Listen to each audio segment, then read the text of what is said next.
नमस्कार मैत्रिणींनो, कशा आहात? मजेत ना? मी पण मजेत.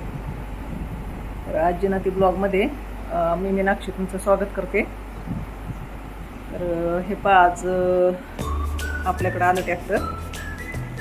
तर ट्रॅक्टरचे फोन करून कंटाळले म्हणजे एक तर आपली जमीन थोडी असल्यामुळे ट्रॅक्टर लवकर यायला मागत नाहीत. आणि आता सध्या आपण काय म्हणू, सीझनच म्हणू शकतो ना, नांगरायचं, पाळी, कुठं कपाशीला रान तयार करून ठेवणं, ह्या अशा गोष्टीसाठी ट्रॅक्टरचा काय म्हणू आपण, जशी स्पर्धा चालल्या आता, जेवढे ट्रॅक्टर तेवढ्या कामं जास्त.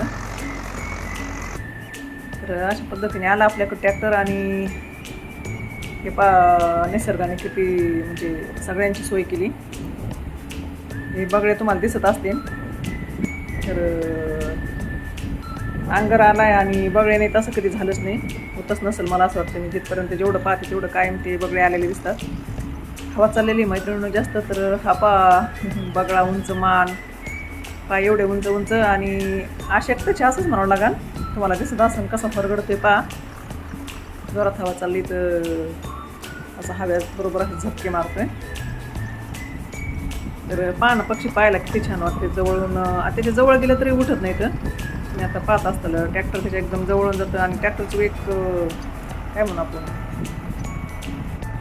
जसं जसं तास पडन ना तसं तसं ते तासाच्या मागे मागे मागे मागे चालतात. त्यांना निसर्गाने बघा सगळ्यांसाठी सोय केली की त्यांच्यासाठी चारा वगैरे काय जो असेल त्याच्यात, किडे मकोडे काहीतरी त्यांना भेटत असेल. तर त्याच्यासाठी त्यांची जशी म्हणजे नाही का जीवाची तगमग चाललेली असते, जसं जसं तास पडन तसं तसं त्या ताशाच्या मागं मागं चालतात. तर पाहताना खूप छान वाटतं.